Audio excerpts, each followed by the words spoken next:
something was strange. Dan glanced at his neighbor's garage and saw the door wide open, with trash cans spilling out onto the driveway. This was unlike Kaylee, who was meticulous about keeping things secure, especially given the trouble raccoons caused in the neighborhood. Dan decided to walk up to the house. As he approached, he noticed a newspaper lying on the lawn. That was unusual too. Kaylee ran every day and always picked up the paper on his way back. And the front door was ajar, another oddity. Kaylee, a theater technical designer, was usually very particular about keeping his home studio undisturbed. His projects often required complete silence or darkness, so he had developed a habit of securing the house tightly unless he or his wife, Alex, was out in the yard. Dan knocked on the frame of the open door and called out to see if anyone was home.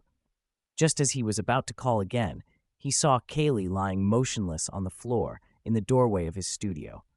A small pool of blood had formed under Kaylee's head. His face looked battered, and his arm was bent backward at a horrific angle.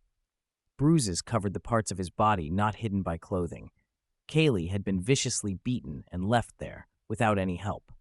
Heart pounding, Dan quickly dialed 911 on his cell phone while shouting for Alex. Adrenaline surged through his veins, but he managed to give the 911 operator all the necessary information. Desperate to find Alex, he rushed from room to room, but she was nowhere to be found. Just as Dan finished his frantic search, a police car pulled up, lights flashing, followed closely by an ambulance. While paramedics attended to Kaylee, the police questioned Dan about what he had found. As Kaylee was being rushed to the emergency room, the only question on everyone's mind was, "Where is Alex?" Kaylee and Alex had met in college, both enrolled in theater programs at drama schools in New York City, right in the heart of one of the world's most vibrant theater communities. Alex was training to be an actress, learning the art of bringing stories to life on stage. She was incredibly talented, but she struggled with taking direction, often preferring to give it instead. Her teachers noticed her creativity and began steering her towards a career as a director or theater manager. Kaylee, on the other hand, was captivated by the behind-the-scenes magic of theater. He loved working with the technical aspects of productions: sound, lighting, set design. The complexity and precision required to create the perfect stage environment fascinated him. Together, they complemented each other perfectly, their shared passion for theater forging a strong bond between them. Years later, they had established themselves in their respective fields, with Kaylee's home studio becoming a hub of creativity and innovation. It was a place where silence and darkness were often necessary, and Kaylee was diligent about keeping it secure. That's why Dan was so alarmed when he saw the open doors and the chaos inside the usually pristine home. As the ambulance sped away, Dan couldn't shake the image of Kaylee lying there, broken and bleeding. The mystery of Alex's whereabouts gnawed at him, and he hoped with all his heart that she was safe. The questions hung in the air, unanswered, as the night grew darker and the police began their investigation. He didn't need to create illusions as an actor. Kaylee crafted different realities with sound, lights, effects, and his meticulously designed sets. His genius lay in making it effortless for the audience to believe in the actor's performances. From the moment he entered the world of technical theater, Kaylee was recognized as a prodigy. He was one of those rare talents who grasped all facets of theater production, equally adept at designing lighting schemes and creating immersive soundscapes. Kaylee and Alex first met when they were hired for a summer project in Connecticut after their freshman year. Alex had been invited as a stage manager by her mentor and professor, who had just been appointed as the director for 2 of the company's 4 summer productions. Kaylee, having worked there the previous 2 summers as an electrician, had this year been promoted to assistant director of lighting and was entrusted with designing one of the shows. Their collaboration was instant and seamless, and they quickly grew fond of each other. This summer project marked the beginning of many productions they would work on together, both as students and as they built their careers in the theater industry. Alex was slim and slender, with a killer smile that lit up her deep brown eyes. She had a delightful curviness in all the right places without an ounce of extra weight.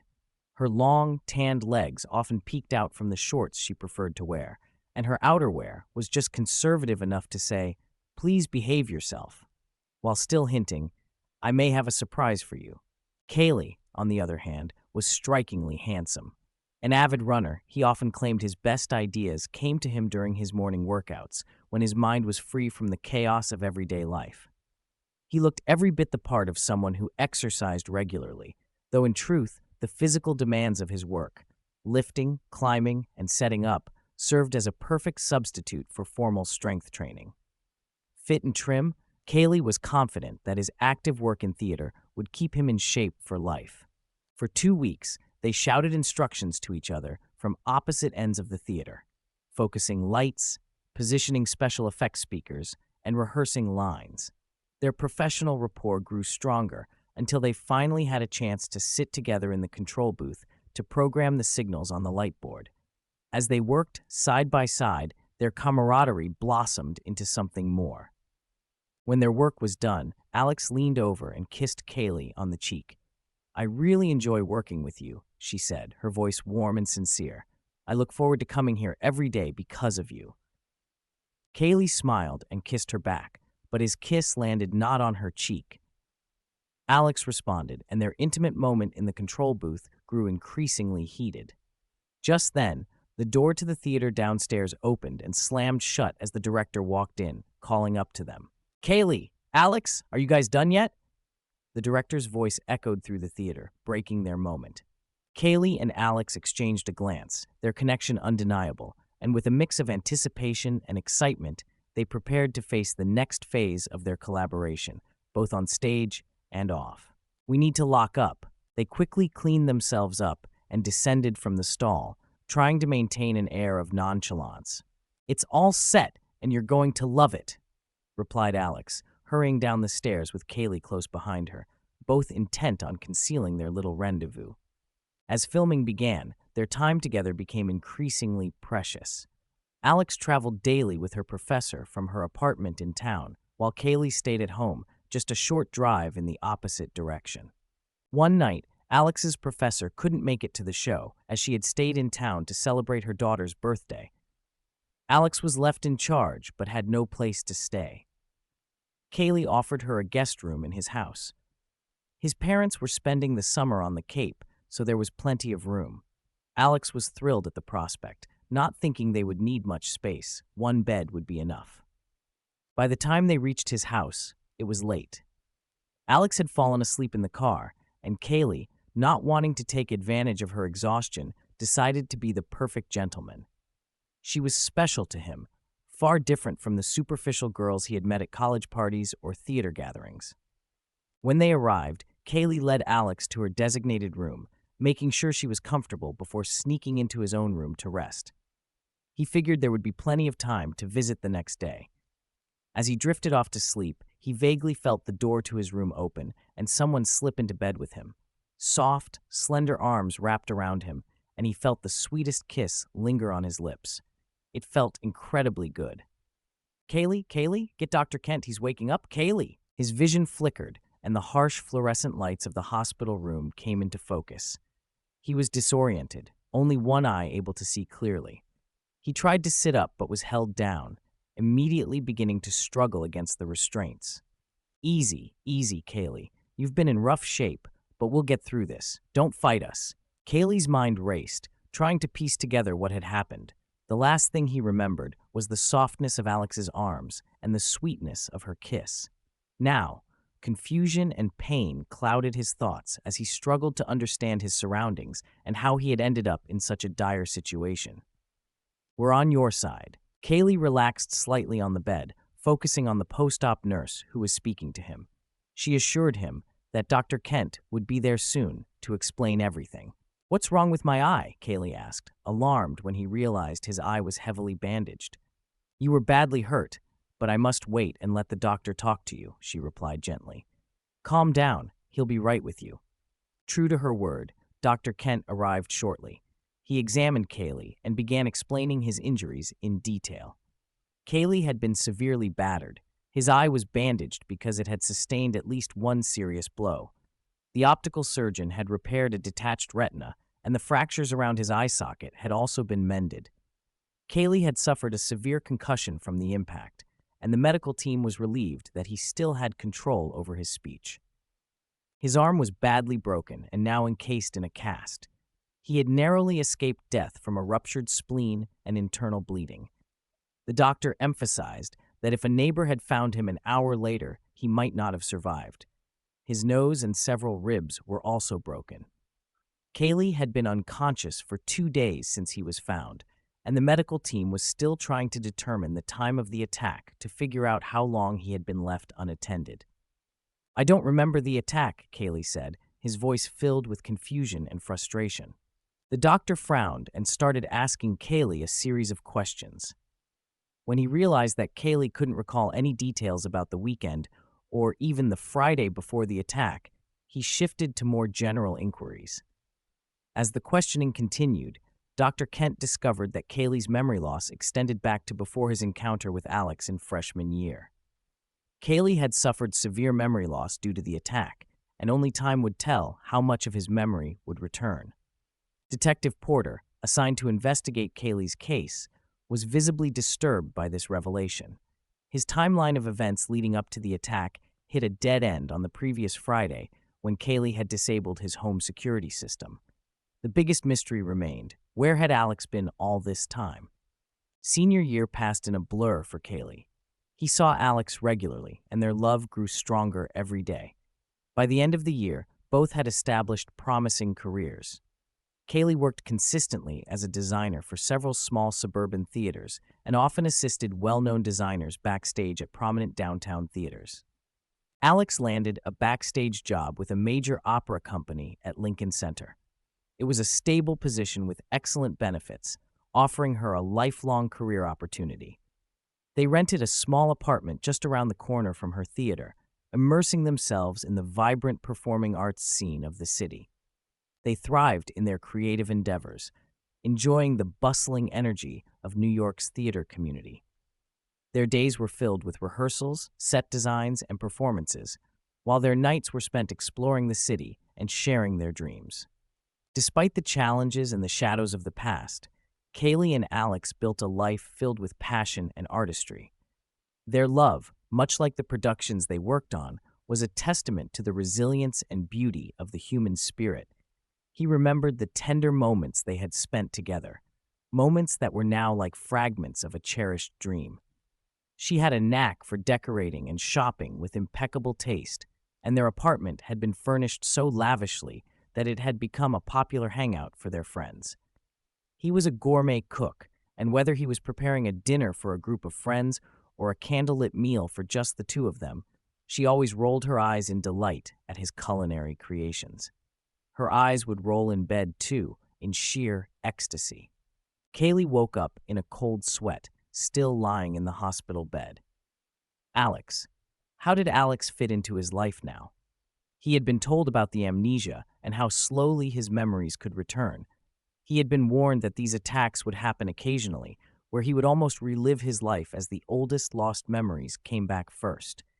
He wasn't prepared for how vivid these dreams would be, or how much the thoughts of lovemaking would haunt him. Previously, Kaylee could only think of Alex as the girl he knew from their summer theater company, but now, the memories of living with her started to flood back. He desperately wanted to remember how she fit into his life during the years the concussion had stolen from him. Where was Alex now? Memories of their early life together permeated his mind in the days that followed. Her career advancements eventually led her to a position as a stage manager at a very active suburban theater that produced plays and concerts. This company appreciated Kaylee's work and often sought his expertise. The couple thrived financially and decided to get married. Now he could remember the wedding. The ceremony in the little church flashed before his eyes in minute detail. He could hear the small organ playing Bach, smell the distinct scent of beeswax candles burning at the altar, and his eyes watered at the sight of the smiling bride walking towards him.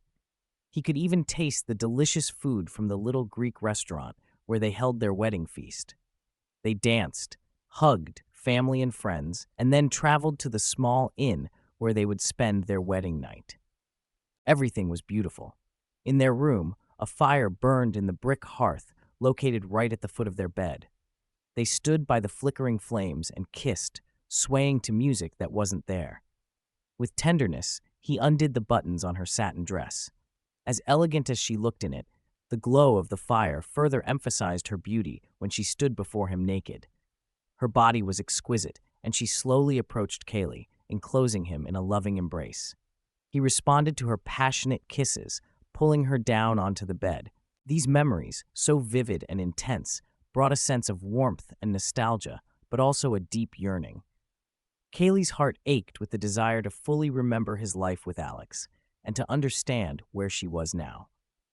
As he lay there, he knew that the journey to reclaim his memories would be long and arduous, but the thought of reuniting with Alex gave him the strength to face whatever challenges lay ahead. That night, they made love slowly, savoring each moment, taking their time to explore and memorize every inch of each other's bodies.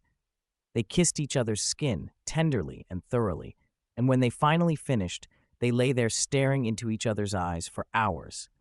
They dreamed together of a long life and growing old side by side. In the morning, they woke up in the same way they had fallen asleep, face to face, looking at each other with the same longing and affection. Kaylee woke up again in his hospital bed, drenched in a cold sweat. He still couldn't stay awake for long, but he always woke up feeling unsettled whenever his dreams included making love to Alex. Why did he always wake up this way? Was he still married to Alex? If so, where was she? Desperate for answers, he asked the nurse to tell him what they knew about his situation. "I can't do that," she replied gently. "I don't know enough about you to fill in the blanks. I can help you remember, but if I suggest something wrong, it could lead to more serious problems. Unfortunately, your concussion and eye condition require that you remain calm and quiet. Stress is undesirable right now, my friend." Dr. Kenton stopped by during his evening rounds, pleased to see that Kaylee remembered events all the way back to his wedding. However, there was still a troubling 15-year gap in his memory. The doctor agreed to give Kaylee some information, on the condition that he would take it calmly. "You're still married to Alex, according to the neighbor who found you and saved your life. You still work as a freelance theater designer, and you're doing quite well. You have a beautiful home near this hospital. You and your wife have no children, but otherwise, you are the stereotypical happy couple living the American dream." Now that Kaylee appeared more alert and sane, Dr. Kenton discussed the seriousness of Kaylee's injuries. He assured Kaylee that he would make a full recovery from everything, going into detail about each injury. But Kaylee could only focus on one thought. Where is Alex? Meanwhile, Alex lay down on the dock by the lake. The water was cool on her fingers as she trailed them over the edge. Clouds hung overhead, slowly rolling over the steep hills that rose on either side of the lake. She felt like she was in another world, far away from the city's rat race and the constant demands of the prima donna actors and musicians who performed on her stage. She was also far away from Kaylee, and that realization troubled her. She was sure she still loved Kaylee, but he was such a workaholic. He could never seem to find time to relax. Here, in this serene and tranquil place, she wondered about their future. The distance between them, both physical and emotional, weighed heavily on her heart. She missed him, yet she also felt a strange sense of peace being away from the hectic life they led together. Alex pondered their life, their love, and the future. She knew they had built something beautiful together, but she couldn't shake the feeling that something had to change. She dipped her hand deeper into the cool lake water, hoping it would somehow wash away her worries, even if just for a moment. And his schedule was so tight that she just didn't feel that their time together was a priority. This little vacation with Steve was just what she needed. What could Kaylee do to her? Divorce her? Fine, she muttered to herself, almost daring him to try. She glanced over at Steve, who was standing on the beach, his back turned to her, kneading dumbbells in the sun as he finished his morning workout. Muscles bulged up and down his back, his huge arms glistening with sweat. Steve had been a star college soccer player and had even played several seasons in the NFL before a knee injury ended his career. Now, Steve ran a local chain of fitness clubs and kept his body in impeccable shape. He was smart about money, having hired a manager who invested his NFL earnings in real estate. Who cared that he was dumb about everything but money? He couldn't sustain a conversation about anything except soccer and bodybuilding, but when he enclosed her in his arms, it was like something out of a dime novel. She swooned when he picked her up and carried her to the bed. "Okay, Kaylee," she pondered. "Get a divorce. We don't have kids, and look what I'll get. I'll be married to Mr. Universe, and I'll be Mrs. Universe." She giggled at the thought.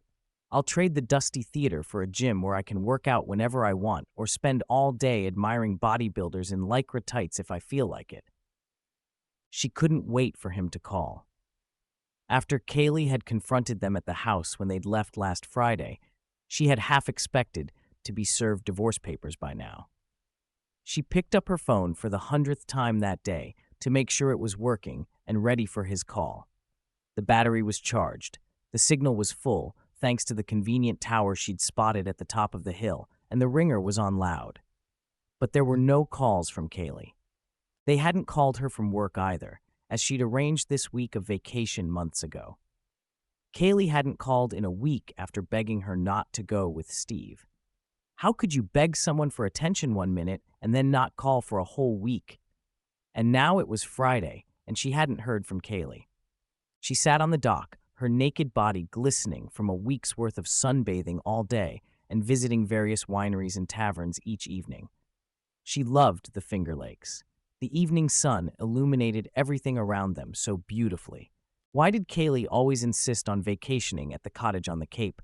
No crowds, no small beaches, just the quiet solitude of the woods. Kaylee again. She couldn't shake thoughts of him from her mind. Why hadn't he called? It was so strange. As she lay there enjoying the serenity of the lake, she felt a pang of guilt. Despite the fun she was having, she couldn't help but feel a sense of unease about Kaylee's silence. The vibrant hues of the setting sun danced on the water's surface, reflecting the turmoil in her heart. She sighed deeply, wondering what the future held for her, for Kaylee, and for the tangled web of their lives. She sat down and dialed her home number. The message service answered, and it wasn't pleasant to hear a recording of her own voice in response. She'd left a message in Kaylee's box saying she'd be home early Sunday morning and they could talk then. When she hung up, she sat there, pensive, not letting go of the phone. Maybe there wouldn't be a divorce. Maybe Kaylee would roll over on his back and beg her to come home. Yes, he will be on his best behavior from now on, she thought, almost gleefully, cooking, cleaning, and keeping her in a manner befitting a goddess. Oh yes, silly Kaylee would fulfill her every whim while she ran around and enjoyed the incredible body of her stud Steve. Kaylee should be home. If he was angry, why hadn't he called? And if he wasn't angry, how did he feel? She knew he didn't have a show this weekend. He wasn't home. He hadn't called in a week or even sent a text. This was really weird. He was robbing her of the arguments she'd been mentally rehearsing since he'd left. She wanted this argument. She wanted to see his passion, and he didn't even satisfy her now. She called home again, and this time entered the code for her personal message box, not the shared family box. It was full. The neighbors, Kaylee's mom, and most disturbingly, Detective Porter were calling. Apparently, Kaylee was hurt pretty badly. Apparently, his injury had gotten the attention of the police. Oh, God. Thoughts rushed through her head, but finally, she remembered the last time she'd seen Kaylee. Kaylee knelt on the floor and begged her not to leave. He clung to her bag, assuring her that nothing could be so bad that she would leave like that without telling him. She had expected a more dignified response and thought this display unworthy of him. Honestly, I don't know how you can expect me to respect you as a man. Stand up and face facts. You don't treat me like I'm important. Steve does. You hoist light bulbs high up on the chimney, and Steve lifts me into bed with arms so strong it takes my breath away. You complain that I don't make passionate love to you anymore anyway, so what are you missing? I need a week. I need a vacation, but not on the Cape. I need to find out how another man can make me feel what it's like to be adored. She looked at him disdainfully as he sat back down. Steve stood in the doorway and chuckled softly, his muscular frame leaning casually against the doorframe. That made her chuckle too, the sound echoing with a sense of finality. As she reflected on that moment, The reality of Kaylee's injury began to sink in. She felt a pang of guilt mingled with irritation. What had happened to him? Why hadn't anyone told her sooner? Her mind was a whirlwind of conflicting emotions. She looked over at Steve, who was now lounging on a deck chair, oblivious to her inner turmoil. The sun glistened off his well-toned body, but for the first time she wondered if the trade-off was worth it. The serene beauty of the Finger Lakes felt like a cruel contrast to the chaos she felt inside. She couldn't shake the unease gnawing at her. Kaylee's absence, his silence, was a puzzle she couldn't piece together. Her fantasy of a perfect escape with Steve now seemed tainted with uncertainty and fear. She sighed deeply, staring out over the calm water. The vacation that was supposed to be an escape had become a labyrinth of confusion. As the sun dipped below the horizon, she knew she had decisions to make, and none of them would be easy. The idyllic scene around her offered no answers, only a stark reminder of the complexities of the life she had momentarily tried to leave behind. "Be a man, let me go. If he doesn't step up, I'll come back next week and we can talk." Kaylee reluctantly let go of the suitcase. "If you leave, everything will change. We'll never go back to the way things were. Why do you think the place we were in was so special?" She grabbed her bag and headed out the door. "I'll be right there," Steve said, watching her leave. "I just need to say something to that little wimp." As Jeannie walked to the car, Steve approached a sullen Kaylee who was kneeling in the hallway. Steve's massive hand guided his fist into the back of Kaylee's skull. The beating was short but brutal. Since Kaylee's face crashed into the baseboard from the first blow, he was unconscious from the start. He didn't feel Steve punching him in the gut or striking him with his fists. He didn't feel his spleen tearing or his bones breaking. Steve wanted to leave Kaylee with a memory of intense pain so he would wake up. He left without closing the door, got in his car with Jeannie, and drove north to the lake. Jeannie smiled the whole way. She remembered how she had met Steve last winter. Kaylee had always stayed trim and slim thanks to running and a lot of exercise at work. However, she had gained a little weight and, although not obese, looked much closer to 40 than her husband of the same age. She signed up at Steve's gym and hired him as her trainer. She still remembered the first time he had fumbled with her in the hot tub when the two of them were there. She had been so enchanted by his caresses that she had let Steve take her upstairs to his flat. It was unlike anything she'd experienced with Kaylee. Kaylee had gone on a business trip to oversee the touring company for his last show in Chicago and had been gone for a week. He'd even called her and fondly told her how much he'd missed her that first night, that very moment. Kaylee had hung up the phone with a quiet, "I love you." Jeannie had also said, "I love you," though addressing Steve instead of Kaylee. That week, she had sex with Steve until Kaylee came home on Sunday, too tired from traveling to make love. That was good. Jeannie woke up from her daytime reverie, alarmed. She was concerned about Kaylee's condition, for she really still loved him. She was also concerned about the ominous message left by Detective Porter, asking her to contact him about Kaylee's beating. He wasn't calling to inform her of the attack, but rather because she was already aware of it. She saw the bulky figure of Steve finishing his push-up workout on a low-hanging branch. Jeannie dialed her home number once more, her hand trembling slightly. The message service answered again, and her recorded voice greeted her. She left another message for Kaylee, saying she'd be home early Sunday morning and they could talk then. Hanging up, she couldn't let go of the phone. Maybe there wouldn't be a divorce. Maybe Kaylee would be so desperate to have her back that he would beg her to return. Yes, he will be on his best behavior from now on, she thought. Cooking, cleaning, treating her like a goddess. Kaylee would do anything to keep her while she enjoyed Steve's incredible body. Kaylee should be home. If he was angry, why hadn't he called? And if he wasn't angry, how did he feel? She knew he didn't have a show this weekend. He wasn't home. He hadn't called in a week or even sent a text. This was really weird. He was robbing her of the arguments she'd been mentally rehearsing since she'd left. She wanted this argument. She wanted to see his passion, and he didn't even satisfy her now. She called home again and entered the code for her personal message box, not the shared family box. It was full. The neighbors, Kaylee's mom, and most disturbingly, Detective Porter had all left messages. Apparently, Kaylee was hurt pretty badly. Apparently, his injury had gotten the attention of the police. Oh, God. Thoughts rushed through her head. She remembered the last time she'd seen Kaylee, kneeling on the floor, begging her not to leave. He had clung to her bag, assuring her that nothing could be so bad that she would leave without telling him. She had expected a more dignified response and thought this display unworthy of him. Honestly, I don't know how you can expect me to respect you as a man. Stand up and face facts. You don't treat me like I'm important. Steve does. You hoist light bulbs high up on the chimney, and Steve lifts me into bed with arms so strong it takes my breath away. You complain that I don't make passionate love to you anymore anyway, so what are you missing? I need a week. I need a vacation, but not on the Cape. I need to find out how another man can make me feel what it's like to be adored. She looked at him disdainfully as he sat back down. Steve stood in the doorway and chuckled softly, his muscular frame leaning casually against the doorframe. That made her chuckle too, the sound echoing with a sense of finality.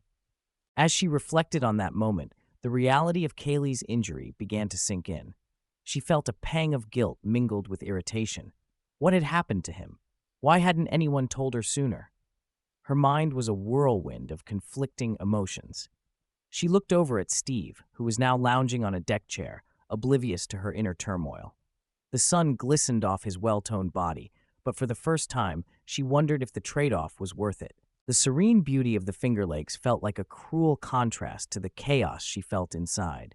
She couldn't shake the unease gnawing at her. Kaylee's absence, his silence, was a puzzle she couldn't piece together. Her fantasy of a perfect escape with Steve now seemed tainted with uncertainty and fear. She sighed deeply, staring out over the calm water. The vacation that was supposed to be an escape had become a labyrinth of confusion. As the sun dipped below the horizon, she knew she had decisions to make, and none of them would be easy. The idyllic scene around her offered no answers, only a stark reminder of the complexities of the life she had momentarily tried to leave behind. Be a man, let me go. Jeannie's voice trembled slightly as she pulled on the suitcase handle, but her determination was evident. If he doesn't step up, I'll come back next week and we can talk. Steve's tone was casual, almost dismissive, as if the outcome was a foregone conclusion. Kaylee's fingers trembled as he reluctantly released his grip on the suitcase. If you leave, everything will change. We'll never go back to the way things were. Jeannie paused, her eyes narrowing slightly. Why do you think the place we were in was so special? Without waiting for a response, she grabbed her bag and headed out the door. I'll be right there, Steve said over his shoulder. I just need to say something to that little wimp. As Jeannie walked briskly to the car, her mind was a whirlwind of thoughts and emotions. Steve approached Kaylee, who was kneeling in the hallway, his shoulders slumped in defeat. Without warning, Steve's massive hand clenched into a fist and connected with the back of Kaylee's skull. The force of the blow sent Kaylee's face crashing into the baseboard, rendering him unconscious instantly. Steve's brutal assault continued, his fists raining down on Kaylee's limp body, but Kaylee felt none of it. His mind was already lost to the darkness. Steve finally stopped, breathing heavily, and glanced down at the unconscious man. He wanted to leave Kaylee with a memory of intense pain, a reminder of his own helplessness. Without a word, he turned and walked out, leaving the door wide open. He got into the car where Jeannie waited, and they drove north to the lake, the tension in the air thick but unspoken. Jeannie smiled faintly, lost in memories of how she had met Steve last winter. Kaylee had always been trim and athletic, thanks to his rigorous running routine and physical job. In contrast, Jeannie had gained a bit of weight, and although she wasn't obese, she looked closer to 40 than her husband of the same age. Seeking to get back in shape, she signed up at Steve's gym and hired him as her personal trainer. She still remembered their first encounter in the hot tub. Steve's touch had been electrifying, and she couldn't resist when he led her upstairs to his flat. It was a passion she had never felt with Kaylee. That winter, Kaylee was away on a business trip, overseeing the touring company for his latest show in Chicago. He called her every night, expressing how much he missed her, ending each call with a heartfelt, "I love you."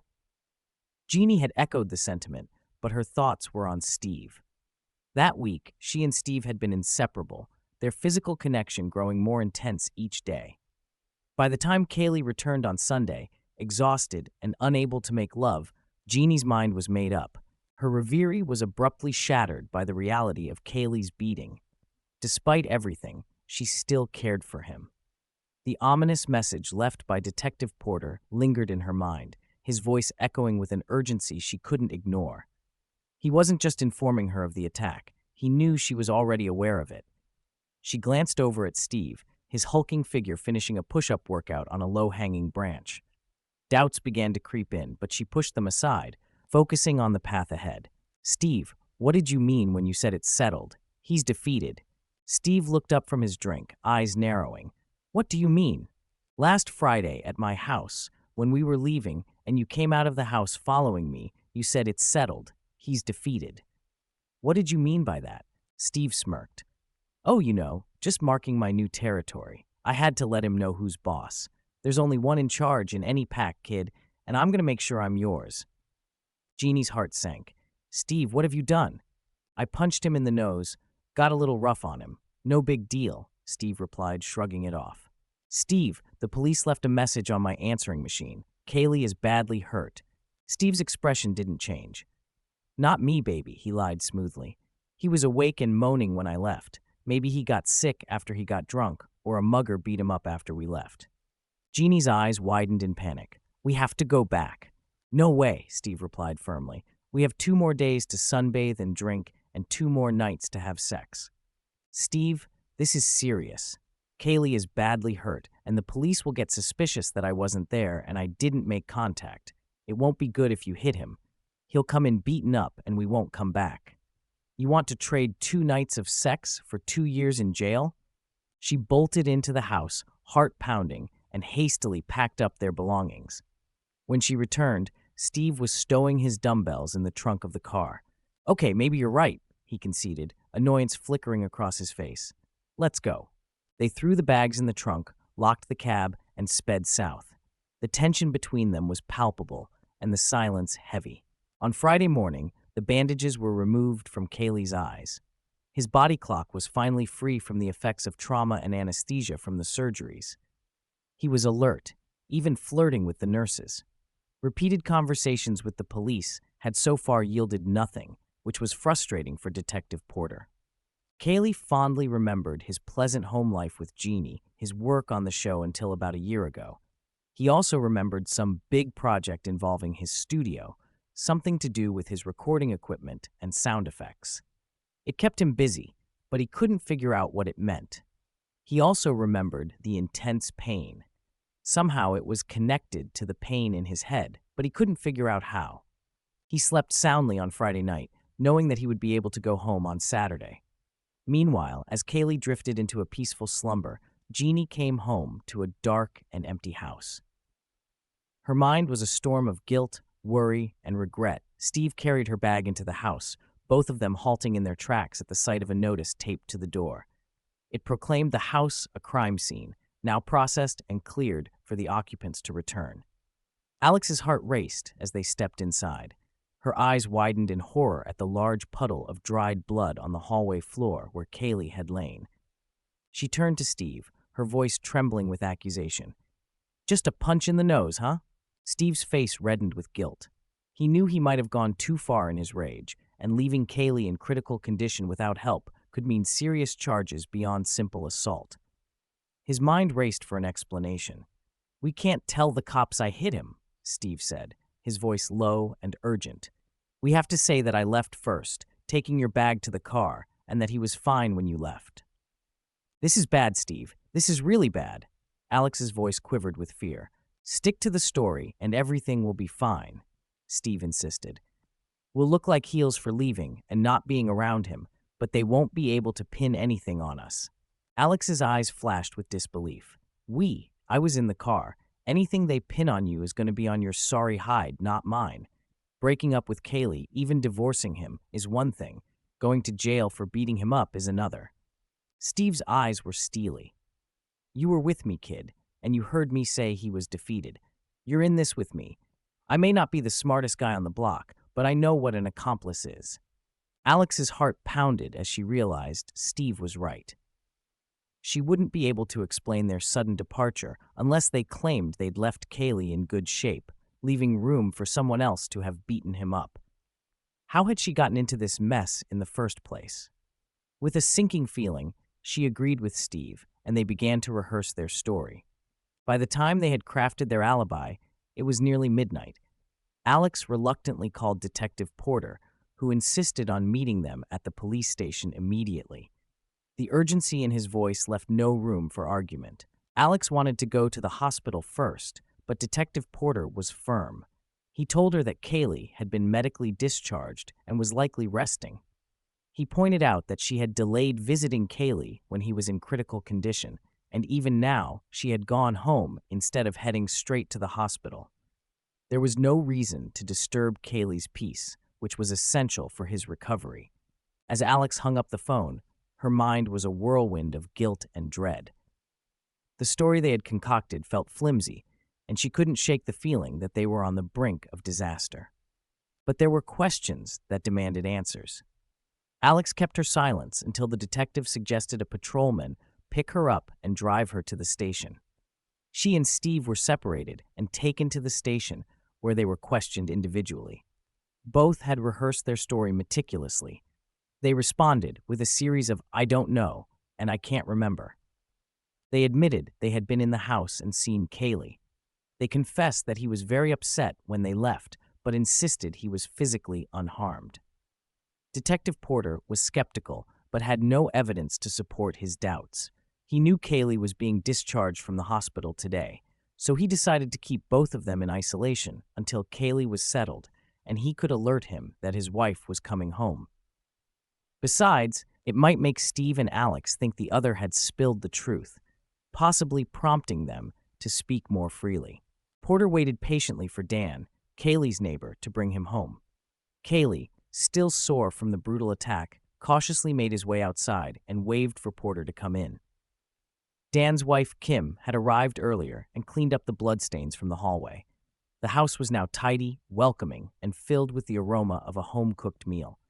Kim emerged from the kitchen with a warm smile, inviting everyone to the table. While Kaylee appreciated Kim's efforts, especially erasing the reminders of the traumatic incident, he felt uneasy being at home.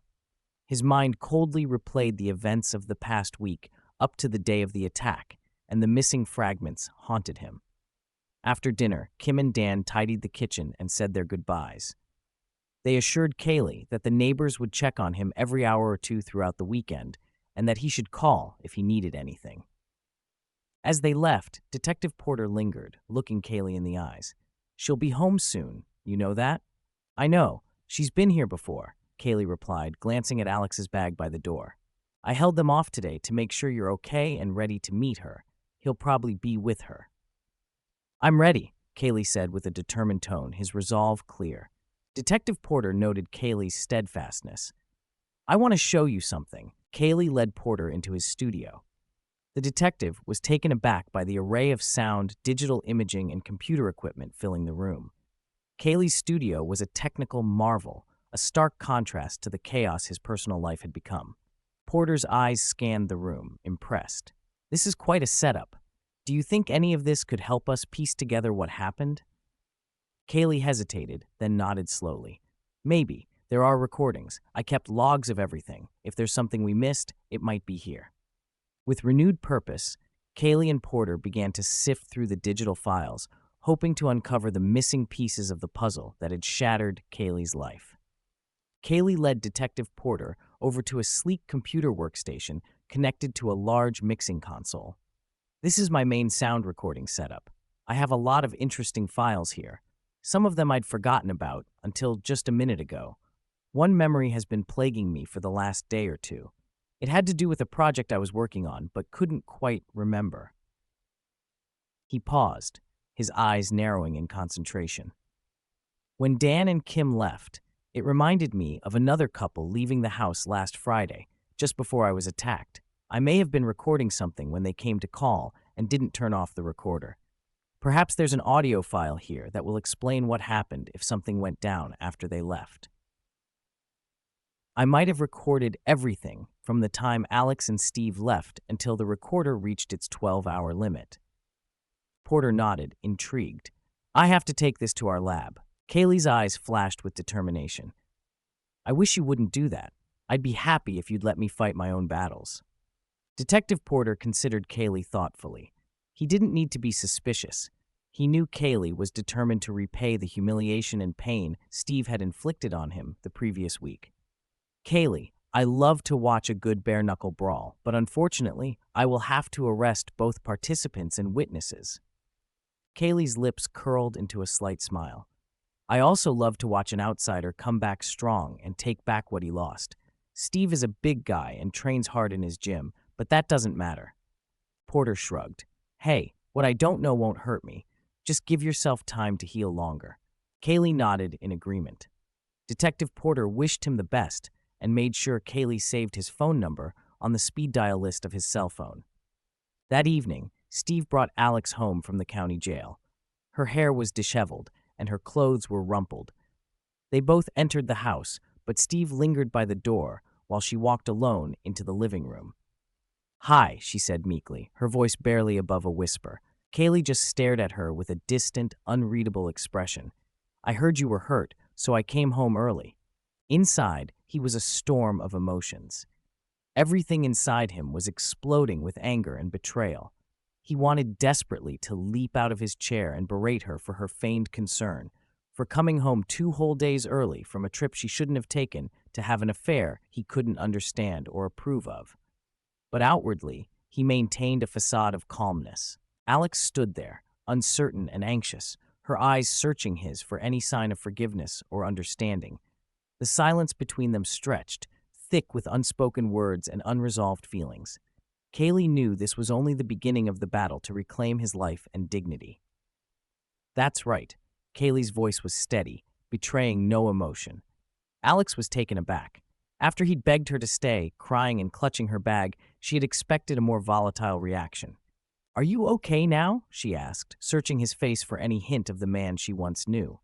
I'll be healed, he replied curtly. We have to talk. No, we don't. We talked last week. Kaylee, we can't just let this fester in our minds. You need to discuss this with me, she insisted, desperation creeping into her voice. I need to know what to expect. Expect separation and then divorce. Expect you to walk away from me and never be accepted back. Expect me to treat you with the respect any other person deserves, but without the love and care I felt for you a week ago. It was partly what she had expected, but his calm and unflappable demeanor threw her off balance. She had anticipated anger, tears, or at least some sign of the turmoil she had caused. Resigned, she decided she would stay for a couple of days to get her affairs in order before moving out. She set her bag down and turned to sit. I said you were leaving. Kaylee's voice cut through the silence. She turned, bewildered. I'm out. Go. Kaylee, I don't think you understand what's going on here. I may have hurt you. I may have ruined our marriage, but I have not given up my rights to this house or property. I will move into the guest room, but I will stay here until I pack up my things and move out. Before she could continue, Kaylee raised the remote in his hand. The house's stereo system came to life, playing a recording of last Friday's events. Alex's face paled as she heard her own voice, dripping with disdain, belittling Kaylee, and declaring she was going on holiday with a real man. Steve's laughter echoed through the room as she told Kaylee she planned to have sex with Steve all week, if not longer, until she was satisfied. The recording continued, capturing Kaylee's pathetic pleas for her to stay and work things out, his whimpers as he clung to her bag. The sound of her heels clicking on the floor was followed by Steve's taunt, tough luck for the little wimp. The door slammed shut, and then it opened again as Alex called out, Come on, Steve. Steve's voice was heard next, cold and threatening. Just so you don't get any ideas of following us or trying to stop us. What followed was the unmistakable sound of Steve beating Kaylee, his grunts playing sickening thuds of fists meeting flesh. Kaylee's cries of pain echoed through the room, a stark reminder of the violence he had endured. Alex stood frozen, her eyes wide with horror. She had known what Steve was capable of, but hearing it played back in such stark detail was a different experience altogether. Kaylee watched her, his expression unreadable. "Now you know what happened," he said quietly. "You have until tomorrow to get your things and leave. If you're not gone by then, I'll call the police myself." Alex nodded, too stunned to speak. She turned and walked out of the living room, the weight of her actions pressing down on her like a physical force. Kaylee's calm facade hid a deep reservoir of pain and betrayal, and she knew there was no going back from this. The life they had shared was over, and she had only herself to blame. As he walked away, Steve left a parting shot. "Now your head is as broken as your feeble heart. Lie in your blood and think for an hour or two. You'll realize she needs a big dog to make her happy, but she'll come back to you when she realizes that a big male dog can't stay with one bitch for long." Kaylee looked at an exhausted Alex, her face pale and drawn. Steve appeared in the doorway, a frown darkening his features. "Why, you sneaky little coward!" Kaylee stopped him by waving a finger. "Porter doesn't have the tape, but he'll get it if I want him to. I don't want him to put you in jail. I want a second fight." Alex's eyes widened in horror. Steve, however, grinned from ear to ear. "I'm proposing a bet. You both have to agree, and your terms will be different. If there's no deal, Porter will get the sound file in 10 minutes via email. In 6 weeks, as soon as the cast comes off my arm and my ribs heal, you can't win." Steve shook his head.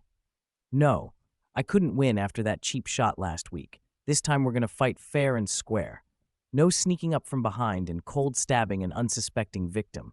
You coward, you'll see me coming, and you won't be able to stop me the way I stopped you lying unconscious last week.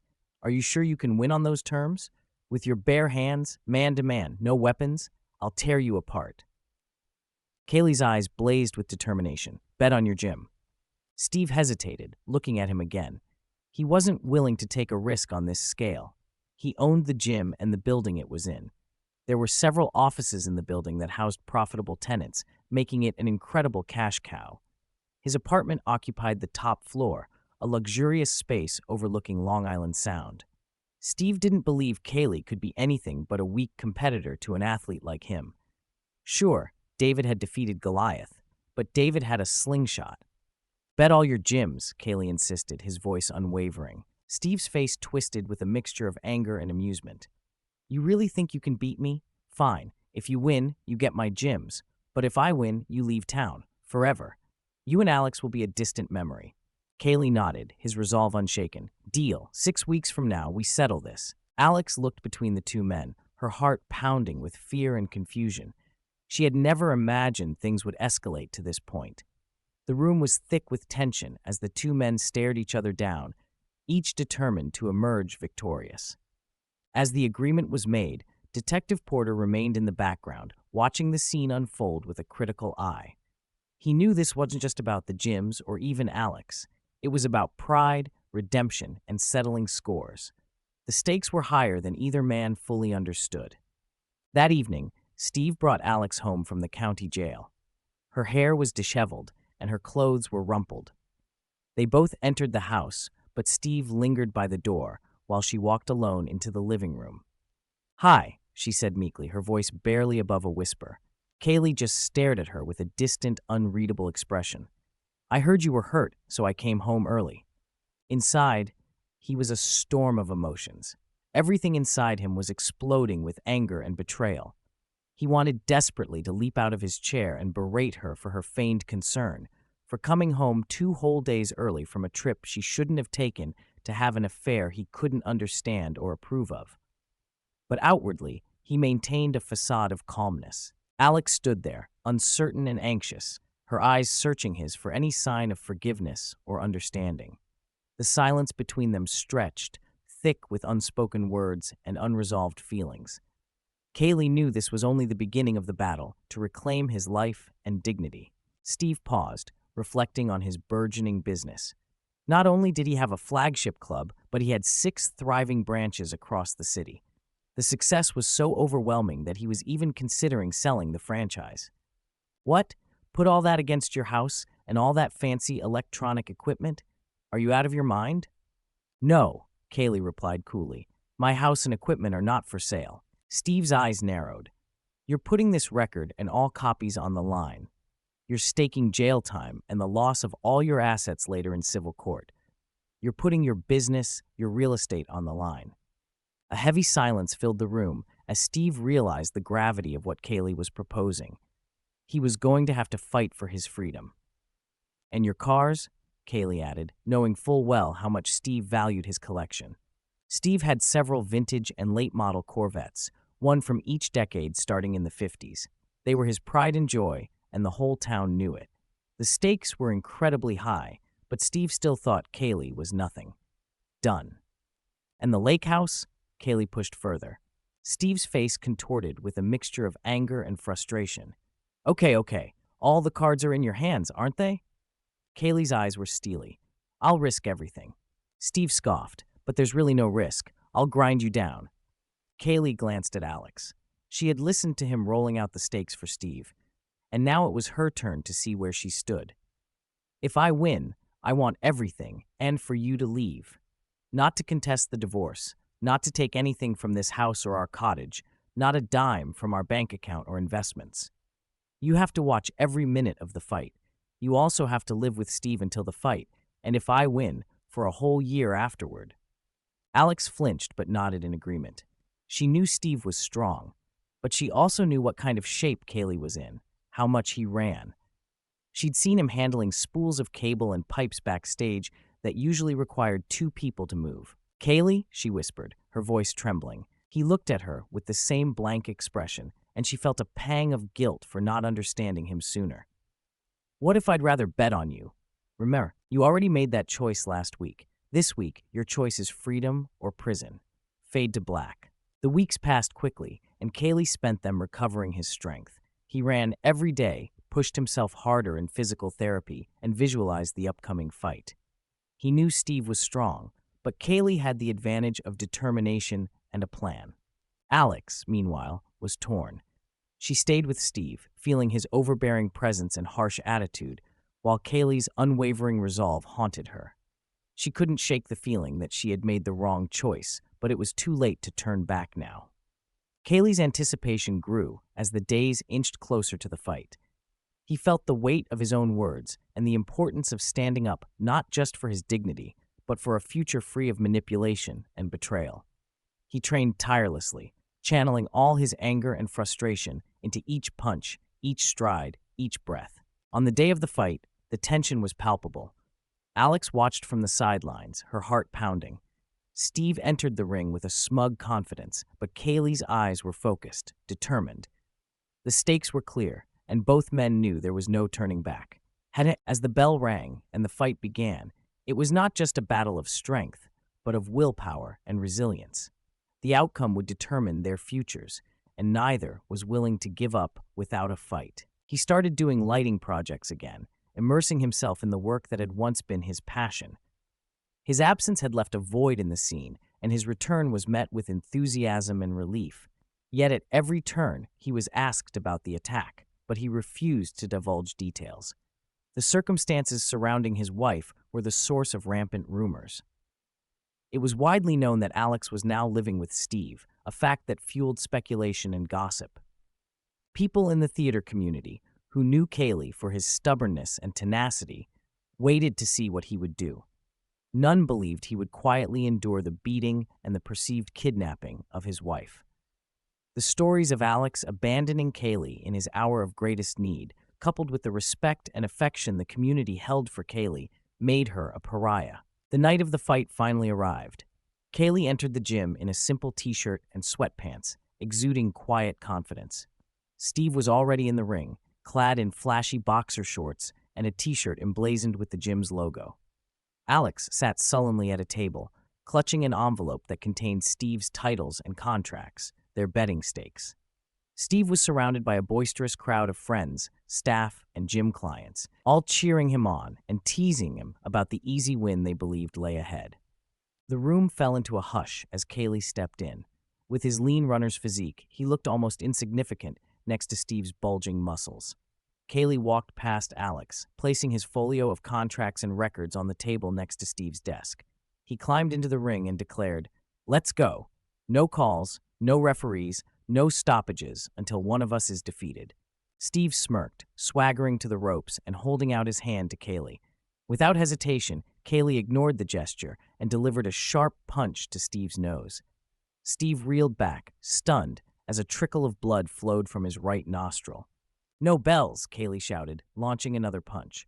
Steve's imposing physique looked impressive, but it quickly became evident that he wasn't as agile as Kaylee. His stiff frame hindered his reaction time, making it difficult for him to keep up with Kaylee's swift movements. Every time Steve tried to corner him, Kaylee danced away, landing a flurry of jabs to Steve's face in the process.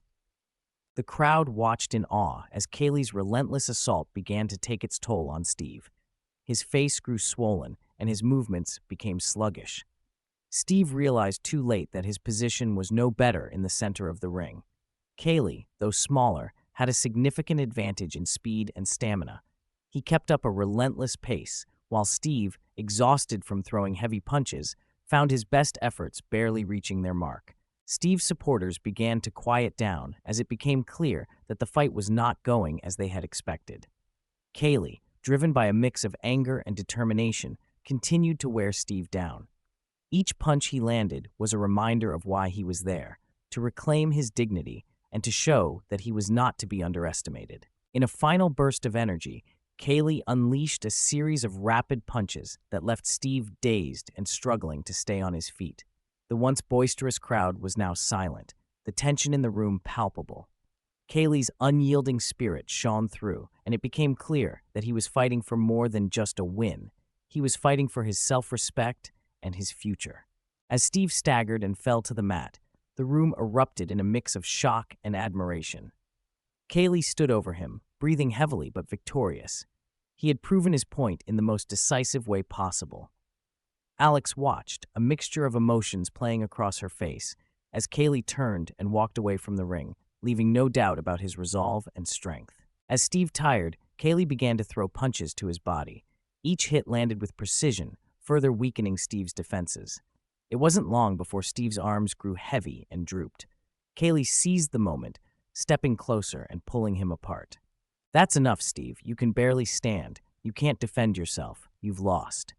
Steve stared at him, breathing hard. Both eyes were swollen shut. His nose was bleeding profusely, and a nasty cut under the only eye that could still see added to his battered appearance. "Surrender now, and I'll leave you more than you deserve," Kaylee said firmly. "Apologize to everyone. Give it up now, and I'll take this hall, this building, and the 58 convertible." "You keep the rest?" Steve croaked, barely able to speak. "If you don't give up now, I'll knock you out and keep everything," Kaylee replied coldly. Steve knew he was defeated. His head dropped as his body sank to its knees. "I apologize," he mumbled, his voice barely audible. Kaylee walked over to the desk and pulled out the paperwork for the building, the gym, and the title to the 58 Corvette. Taking the keys in his hands, he looked around at the disbelieving gathering of Steve's friends and associates. "I'm closing the gym and opening a theater school here. I will honor the employment contracts you have with Steve, but will expect you to work for me in a useful capacity. If he transfers you to one of his other gyms, I will release you from your contractual obligations here. For those of you who rent the building, I will honor the terms of your contracts and negotiate fairly when they are up. However, there will be a different atmosphere here, as this space will be converted into a theater. If you choose to cancel your lease due to these changes, I will release you." Alex stared at Kaylee incredulously. They had long dreamed of creating a community of theater professionals and enthusiasts dedicated to the advancement of the theater arts. Not only was he realizing their dream without her, but he had the means to do so thanks to her betrayal. She felt completely abandoned, a deep loneliness settling over her. She suddenly felt very cold. The color drained from her face as she stared at a battered Steve. He looked utterly pathetic, his face blackened with bruises and reddened with blood from the cuts that his friends had only hastily bandaged. Steve had never looked so broken, so defeated. Kaylee turned to address the crowd. "This is a new beginning," he declared, "a place where the arts can thrive and where creativity will be nurtured. This is what I will build here." The room was silent, filled with a mix of shock and admiration. Kaylee had not only reclaimed his dignity, but was also setting a new path for his future.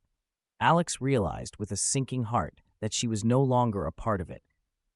Kaylee had taken the pain of her betrayal and transformed it into something positive, something she could never take away from him. As the crowd began to disperse, murmuring among themselves, Kaylee stood tall, a stark contrast to the broken man on his knees. Alex watched him, a mix of regret and awe filling her.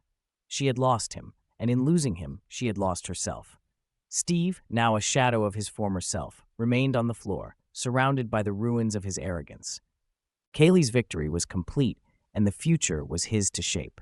Kaylee had never looked so brave. There was no gloating or arrogance in him, just the cold confidence with which he did everything. 6 months later, Alex was still living with Steve. After the fight, neither of them were interested in the other sexually. Nevertheless, they had to live together as part of their bet. It was a tepid coexistence, each seeing the other as the cause of their failures and misfortunes. Alex quickly and quietly moved out of her house, which was now completely Kaylee's. The divorce had been finalized a long time ago. Kaylee hadn't spoken to her since the fight and didn't answer the phone when she tried to call. Steve continued to build his business, but growth slowed significantly after word spread about his failure in the ring. He salvaged what he had by offering season ticket packages aimed at seniors and stay-at-home moms. 2 of his satellite gyms closed, and the remaining ones lost their former glamour. Steve lost his penthouse when Kaylee took over the building, forcing him to move into a small apartment next to one of his remaining gyms, which now served as his flagship. His swagger was gone, replaced by a much more subdued presence. Instead of the aura of confidence he once exuded, he seemed less menacing, often sullen, and constantly worried about finances. He no longer received rent from his downtown building to support his other businesses. Meanwhile, Kaylee successfully transformed the main gymnasium into a vibrant theater space. He converted smaller areas into rehearsal rooms, shops, and dressing rooms. He created a small, intimate cabaret theater and opened a coffee shop with a small stage on the second floor. The summer season was already planned, and the town buzzed with excitement about the opportunities Kaylee offered for actors and audiences of all ages. Kaylee had been so consumed with setting up the theater that it seemed as if he had forgotten about the attack that had taken place a partial year ago. But he still remembered everything clearly. He remembered it every night when he walked through his own front door. He remembered it every night when he fell asleep in his lonely room. He remembered it every time he walked into the theater where he and Alex had once worked on projects together. No matter how hard he tried, he couldn't escape the memory of the life they had shared for so long. Despite their years together, he realized he had never truly known the woman he thought was the love of his life. Kaylee's transformation of the gym into a theater brought a new vitality to the town. People admired his resilience and dedication. They saw a man who had taken control of his life and turned his pain into purpose. Yet beneath the surface, Kaylee carried the weight of his memories, a constant reminder of what he had lost and the betrayal he had endured. As the theater's opening night approached, the community's anticipation grew. Kaylee stood at the center of it all, a symbol of strength and perseverance. He had built something beautiful out of the wreckage of his past, but the ghosts of his former life lingered in the shadows. Every triumph in his new venture was tinged with the bittersweet knowledge of what might have been. He continued to move forward, driven by a need to prove to himself that he could rise above the pain and create something lasting and meaningful. One evening, Kaylee was working on a lighting story in his studio when the doorbell rang. It was Alex's brother, Peter. Peter lived in Boston and rarely left the city. In all the time Kaylee and Alex had been together, Peter had only visited twice. His presence now meant something was wrong. "Hey, Kaylee, I'm sorry to bother you, but I really need to talk to you about my sister. Would you mind if I came in?" Sensing the urgency in Peter's voice, Kaylee stepped aside and escorted him into the living room. He offered him a cup of coffee or a beer, but Peter declined. "I'd really like to get to the reason I came to see you," Peter began, his voice heavy with concern. "I'm very sorry things have gone so badly between you two. I thought you were a wonderful couple, and I want you to know that our entire family was shocked by my sister's sudden change of heart. She's determined to hold up her end of the bargain, but she realizes she was stupid to give you up for an affair. Her life with Steve just isn't right. She chose Steve over me, Kaylee muttered, bitterness tinging his words. It just seemed appropriate that she gets exactly what she wanted. She chose to have an affair. She made a mistake and betrayed you brutally, and no one blames you for how you reacted. She did a stupid thing, but life with Steve is torture. Now he's also given her physical pain. He hit her and broke her nose last night. Kaylee's heart sank hearing that Alex was being abused.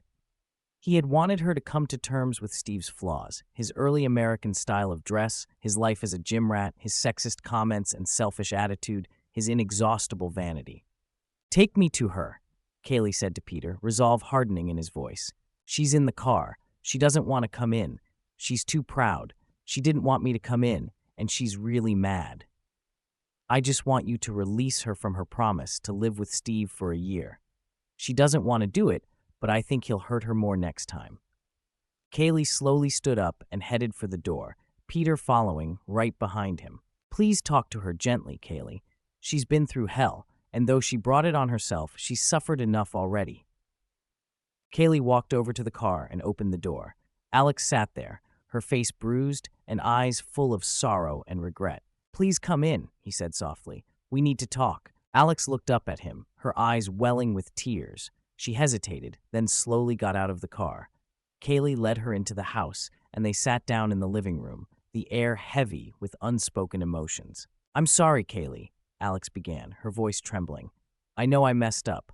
I know I hurt you more than I can ever make right." Kaylee took a deep breath, steadying himself.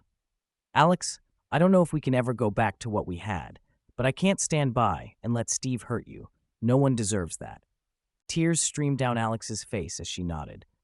"I was so wrong, Kaylee. I see that now. I thought I knew what I wanted, but I was so wrong." Kaylee reached out, taking her hand gently. "Let's start by getting you safe. We can figure out the rest later. For now, you don't have to keep that promise.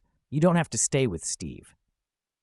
Alex's grip tightened on his hand, a glimmer of hope in her eyes. "Thank you," she whispered. Peter watched from the doorway, relief washing over him. He knew this was just the beginning of a long journey for his sister and Kaylee, but it was a start. Kaylee had shown bravery and compassion, and maybe, just maybe, there was a chance for healing. As they sat together, the weight of the past months slowly began to lift. It wouldn't be easy, but they were taking the first steps towards a new beginning, one where pain and betrayal might eventually give way to understanding and forgiveness. Alex reluctantly but slowly got out of the car. She walked into the house, and Kaylee whispered to Peter, "She'll be fine. Go to Steve's and get her things and bring them back here." Kaylee led Alex into the kitchen. A flood of memories overwhelmed her. Kaylee hadn't changed a thing. Everything smelled the same, looked the same, felt like home. The only difference was that all her pictures were gone. Kaylee had replaced them with pictures of her family. Tears welled up in her eyes. To be cut out of her own home like that was just awful. She'd considered it her home since she hadn't had time to get a new one yet, and she'd considered life with Steve a temporary hell. She wasn't replaced, just erased from the place she had once loved. Kaylee was well aware that she was crying, and although he was touched by the woman who was still the greatest love of his life, he didn't go to Alex. Instead, he poured her a cup of coffee and made it the way she had always liked it. He made her coffee like no one else, not even Alex herself. The smell of the steaming brew in the mug and the perfect blend brought her back to herself, reminding her once again how perfect her husband and the life she had left behind were. "You're moving away from Steve. Peter is picking up your stuff now. You're going to move in here. You can stay in the little apartment we built over the garage. You'll be independent. When you get well again and start working, you can move out whenever you want. If you want, I'll find you a job at my new store. If you decide not to move out, you can stay here as long as you want." He paused, letting his words sink in. "I do not wish to witness any romantic relationships of any kind, although I intend to bring dates home if I wish. I expect you to take good care of your apartment, show care for my property, and respect our neighbors and guests. These are the only terms of living here. There will be no rent, no expectations, or promises of any relationship other than a promise to observe decorum. Somewhere inside of me, I will always love you. Elsewhere, I'll always be afraid of what's in you that could have betrayed me the way you did. I didn't want Steve to bully you, so I don't expect you to finish your year with him. Alex swallowed back a tear and looked into Kaylee's eyes for the first time in months and thanked him. She mumbled something about moving in with Peter, but Kaylee reminded her that the New York theater scene was her life, and she couldn't exist without it for long. She realized that he was right and agreed to move in. "Wait here. I'm going to help Peter. Make yourself at home." The significance of his last statement was music to her ears. Alex sat down, sipping the coffee, savoring the familiar taste. The kitchen, filled with the aroma of freshly brewed coffee, felt both comforting and bittersweet. She looked around, taking in every detail, from the small knickknacks on the shelves to the photos of her family that now adorned the walls. The reality of her situation began to settle in. She had made a terrible mistake, but Kaylee's offer gave her a glimmer of hope. The chance to rebuild her life, to regain some semblance of independence, was more than she had dared to dream of in recent months. She knew it wouldn't be easy. The wounds were deep, and the trust that had been shattered would take a long time to mend, if it ever did. Kaylee returned with Peter, carrying Alex's belongings. He placed her bags gently on the floor. "Let's get you settled in," he said, offering her a small, reassuring smile. Alex followed them to the small apartment over the garage. It was modest but cozy, furnished with everything she would need. She looked around, appreciating the effort Kaylee had put into making it a comfortable space for her. "This is your place now," Kaylee said. "Make it your own." She nodded, overwhelmed by his kindness. "Thank you, Kaylee," she whispered, tears welling up again. Kaylee nodded, not trusting himself to speak. He turned to leave, giving her some space to settle in. "I'll be inside if you need anything," he said over his shoulder. Alex watched him walk away, feeling a mixture of gratitude and sorrow. She knew she had a long road ahead, but for the first time in a long while, she felt a flicker of hope. As she began to unpack her belongings, she couldn't help but feel that this was a new beginning, a chance to start over and perhaps, in time, make amends for the past. He walked straight to Steve's house as if he were the master of it. Steve didn't like it, but there was nothing to object to. He had hit Alex, and now he found himself facing her brother and the man who had publicly humiliated him. Either of them could have sent him to jail for abuse, and Peter was using this moment as a reckoning. Steve carried Alex's things to the car, with Peter helping him pack. Despite the assistance, it was Steve who carried the bulk of the load. There wasn't much, as the terms of the divorce agreement had left her with only a couple of mementos and clothes. After the last trip, Steve returned to the house and began to speak, but Kaylee cut him off sharply. "Don't say a word." Kaylee's voice was seething with rage. "You know what's about to happen now, don't you?" Steve bristled, but knew better than to argue. "You broke her nose," Kaylee continued, his voice low and dangerous. "You hit a little woman and ruined her face. Stand up." Steve, though reluctant, obeyed. Kaylee stepped up close to him, and before Steve or Peter could anticipate what would happen, Kaylee broke Steve's nose with a swift right punch. Steve staggered back, blood streaming down his face, his eyes wide with shock and pain. 3 years later, Alex was still living in Kaylee's apartment. She wasn't dating, but was considering it. She had become one of Kaylee's most valued colleagues, working as a manager, director, and teacher at his theater center. She considered Kaylee her best friend and respected boss.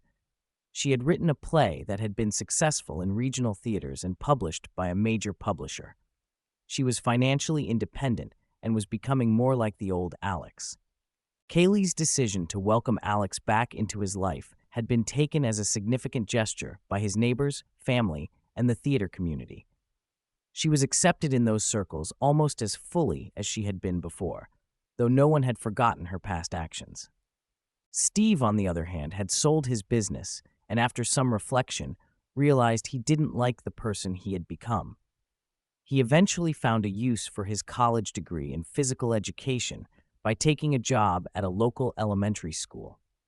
He became passionate about working with children with physical disabilities and other special needs. He took on the role of a Special Olympics coach and volunteered in the physical therapy department at a local children's hospital. Cayley's theater project had flourished. His programs were accredited by the local university, and his initiatives for high school students were highly regarded and profitable. His professional productions consistently played to full houses. The theater center had become a beacon of artistic excellence and community spirit, embodying the resilience and creativity that Cayley had nurtured in himself and those around him. Despite the success and the busy life he led, Cayley never forgot the past. He remembered the nights when he walked through his front door, the nights when he fell asleep alone, the times he entered the theater where he and Alex had once worked together. The memories were always there, lingering in the background, but they no longer held the power to hurt him. They had become a part of the tapestry of his life, woven into the fabric of who he was and who he had become. Attracting the attention of New York's top critics, who usually didn't stray far from Broadway theaters, Cayley's productions were a resounding success. Despite living close to each other, Cayley and Alex rarely spoke. Although he took care of her when she needed help, he did so out of a sense of responsibility. Alex was the love of his life, and he couldn't bear to see her in utter shambles, beaten down and rejected by the society that ran the profession she lived for. Having gotten her into a safe place, he wanted nothing more from her. He dealt with her professionally, recognizing her talent and the great asset she was to his company. However, he couldn't see her in any other light and rarely interacted with her, even on a personal level. Alex accepted her position in Cayley's life as a blessing. She wasn't in jail, she was working, and she could at least make it up to Cayley in some small way. Living next to him with no chance of him ever loving her again seemed better than the alternative. It was impossible to truly make it up to him, but perhaps if she stayed until she saw him happily settled with a new love and perhaps a family, she could find peace. It was inevitable. Cayley had fallen in love with a divorced woman he'd met on the Cape. She lived in a neighboring cottage with her brother's family and young daughter. She moved in with Cayley in the fall, and in October they were married in a beautiful but small ceremony in the backyard of Cayley's house. Alex declined the invitation to attend the ceremony, but watched the proceedings from her bedroom window, the only window that had a view. She cried bitter tears as she recalled the events that had brought her to this moment, and now the last chapter was complete. Tears fell on the last small suitcase. The rest she had already loaded into the rental car parked outside the garage. When everyone had gathered at Cayley's house for dinner, Alex picked up her bag and got into the car. Before she drove off, she took one last look at Cayley's house. She knew he would find the goodbye letter she had left on his desk as soon as he returned from his honeymoon. She checked her bag one more time to make sure she had her ticket, passport, and signed contract for her new job as a stage manager in London. Cayley had a new life now. She shed one last tear and set off to find hers. Alex drove through the quiet streets, her mind a whirlwind of memories and emotions. The vibrant theater lights faded in the rearview mirror, replaced by the soft glow of a new horizon. She thought of the years she had spent with Cayley, the dreams they had shared, and the life they had built together. But she also thought of her own future, a future that was now uncertain, but filled with the possibility of new beginnings. As she boarded the plane to London, Alex felt a mix of sadness and hope. She was leaving behind a life she had known and loved, but she was also stepping into a new chapter. The theater in London awaited her, a chance to rebuild her career and find herself again. As the plane took off, Alex closed her eyes and took a deep breath. She was ready for whatever came next, knowing that she had the strength to face it. Back in New York, Cayley returned from his honeymoon to find Alex's letter on his desk. He opened it, reading her heartfelt words. She wished him happiness and thanked him for giving her a chance to rebuild her life. She apologized once more for the pain she had caused and expressed her hope that they both could find peace and fulfillment in their separate paths. Cayley sighed, a mixture of emotions washing over him. He had found a new love and a new beginning, but the echoes of the past still lingered. He folded the letter carefully and placed it in a drawer, a reminder of the journey they had both traveled. As he looked out at the bustling theater below, he knew that life was about moving forward, about embracing change and finding joy in the present moment. Alex, now in London, embraced her new role with determination. She poured herself into her work, finding solace and strength in the theater community. Slowly, she began to rebuild her confidence and sense of self. The vibrant city, with its rich history and culture, became a place of healing and growth for her. Years passed, and Alex's name became well known in theater circles.